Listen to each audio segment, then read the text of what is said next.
Apple just announced the brand new M2 MacBook Air, so let's go through, see what we can get and how much it's gonna cost. So the keynote for WWDC ended like 5 seconds ago, and I'm so excited about the MacBook Air. We had to shut everything down, hop over here and look through it, and you can see here, their website is already updated about it. This brand new MacBook Air looks incredible. It's like everything that I had a problem with the M1 MacBook Air is fixed here.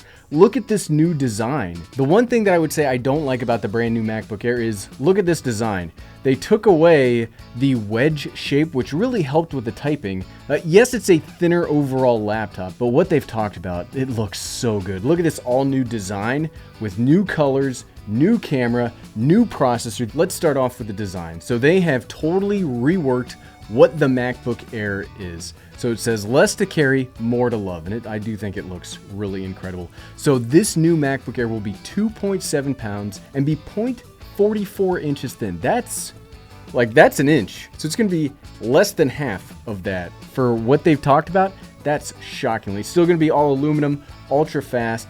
They're gonna be in 4 incredible colors: midnight, space gray, silver, and starlight. I think personally, I'm gonna get the midnight version because I think that looks crazy good. You'll see that it's still missing the touch bar, which is great. I've never been a big fan of the touch bar. It looks like we still have 2 USB-C ports, and we are now getting MagSafe, just like we saw on the MacBook Pro 16 and 14 from last year. But look at that midnight color.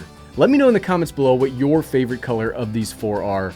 Mine, right here, I will be buying midnight. That's just such a stunningly good looking laptop. Starlight's okay. Space Gray, we've seen Space Gray and we've seen Silver. Starlight's okay. It looks kind of like a replacement for the gold, but I think that midnight looks so good. As we go down, much like the M1 version, there will be no fan inside of the MacBook Air. When they announced the M1 MacBook Air, I was nervous that it wouldn't have a fan because before M1, you needed to have real thermal systems in laptops or you would have thermal throttling, and we saw that on previous iterations of MacBooks, both MacBook Pros and the MacBook Air. But the M1 chips, all of Apple Silicon is so power and thermal efficient, you don't need the fan, so I'm really excited to see that they continue to do that. And the most important thing for me, the one thing that I really like about the MacBook Air is the battery life. You get all the power, you get all the thermal efficiency, but you get that for a long period of time. And look, so they've increased power across the board for M2, but you still get the 18 hours of battery life. Now we'll have to, when we get one of these in hand, we'll have to then check that out. But after they've been honest the last, 4 release cycles, I do not doubt them when they talk about power, efficiency, and battery life anymore. We will now get it with up to an 8-core CPU and a 10-core GPU in the MacBook Air. Now, yes, the M1 was an 8-core CPU. The M2, this version of it, will be an 8-core CPU, but don't necessarily equate more cores meaning more better, right? So the kind of cores are what matter, and it looks like they will still be doing, are they gonna show us here? The way they showed it again is we will have 4 efficiency and 4 performance cores, but those cores themselves all got better. Now remember, when you're doing individual tasks on a computer, you are using single core performance. You're using one of those cores, and the M1 is already almost industry leading for single core performance. When you do things like video rendering, code compiling, things like that, that's when you need multi-core performance, but you don't necessarily need Threadripper 32-core stuff like that. I think 8-core is the sweet spot, especially for a regular person's computer, which is what the MacBook Air is supposed to be. This will be 18% faster for the CPU, 35% faster, because it looks like where they really did the performance update here is in the GPU, the graphical processing unit, as opposed to the CPU. So I'm very excited to get these in hand to see what it can really do. Compared to the M1, the M2 is 1.4 times faster. The M1 was already so good, 15 times faster than the MacBook Air with dual-core Intel i5. That's not shocking. A dual-core Intel i5 is one of the weakest processors you're gonna find. We're talking about ProRes, well, up to 2 terabyte solid-state drive. That's incredible.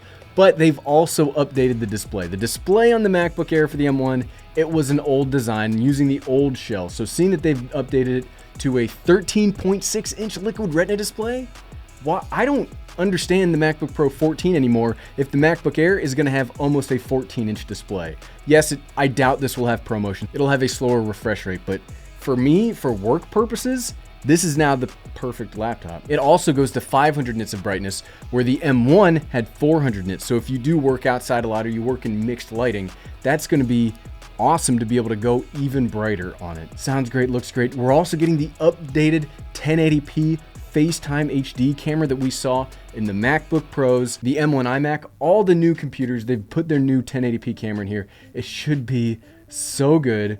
We're still getting the same Magic Keyboard, which is probably the best Magic Keyboard that you are gonna get on a laptop, period. You see we got 2 Thunderbolt ports. You can connect up to a 6K display. Oh, that's gonna suck. So are these Thunderbolt 3 ports? We'll check the tech specs in a second, but when it says up to a 6K display, that's kind of rough. You see all of that, no major changes there. They will still be selling the M1 MacBook Air. They've also updated the MacBook Pro 13, which we will talk about in tomorrow's video. So let's go through the tech specs. Let's see if we missed anything before we go into the pricing. So they've got the 2 base models, $1199 and $1499. For that, you'll get the 8-core CPU on both sides.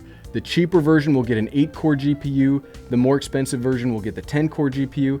That makes sense. The same thing happened last year, but honestly, I never saw a difference between the 7-core GPU and the 8-core GPU. So I would probably not recommend spending $300 for 2 cores of a GPU. We already talked about the display, 18 hours of battery life, so good. Okay, yep, Thunderbolt 3. That sucks so much. Holy crap, they had so much going for it. But Thunderbolt 3, so we are only going to get 1 external display. That sucks, Apple. Why would you do that?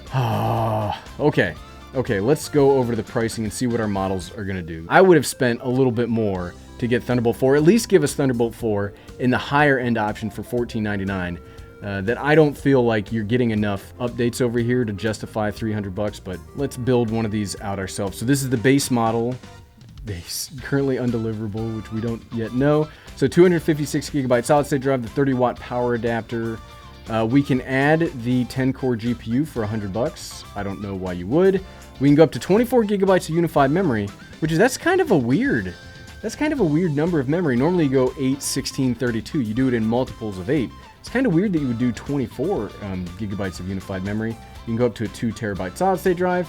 Power adapter. Now this looks really cool. It looks like when you go up to the bigger processor, you get the dual USB-C compact power adapter. So they have a new power adapter that has 2 USB-C ports instead of the single one. And I think that's going to be, even though the 67-watt charger will allow for fast charging in the MacBook Air, I will be going for the dual port compact one because I would rather it be more useful than charge faster. 18 hours of battery life. What am I going to need to charge it so fast for with all of that kind of power? Okay, so that's all for that version. Let's go back to the higher end version, see if there's any differences in what we can build out here.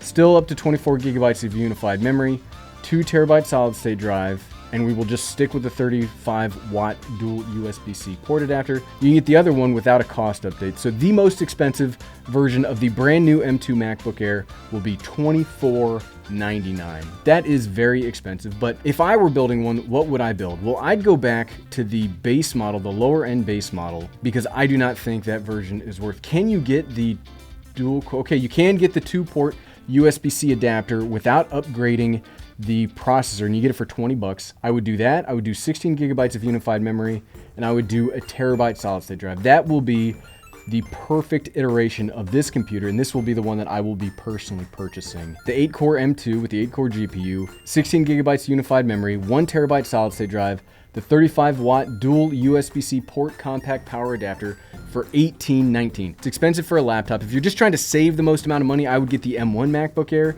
but if you're going to build out the M2, this is probably where I would go. But what about you? What version of the M2 MacBook Air are you most excited about and you will be building out? Let me know in the comments below. I would love to see what you all are talking about. And if you like this video and you want to see what you can actually get as the cheapest MacBook Air, you can find my video talking about that by clicking right here. Click, click, click, click, click, click, click. Thanks for watching.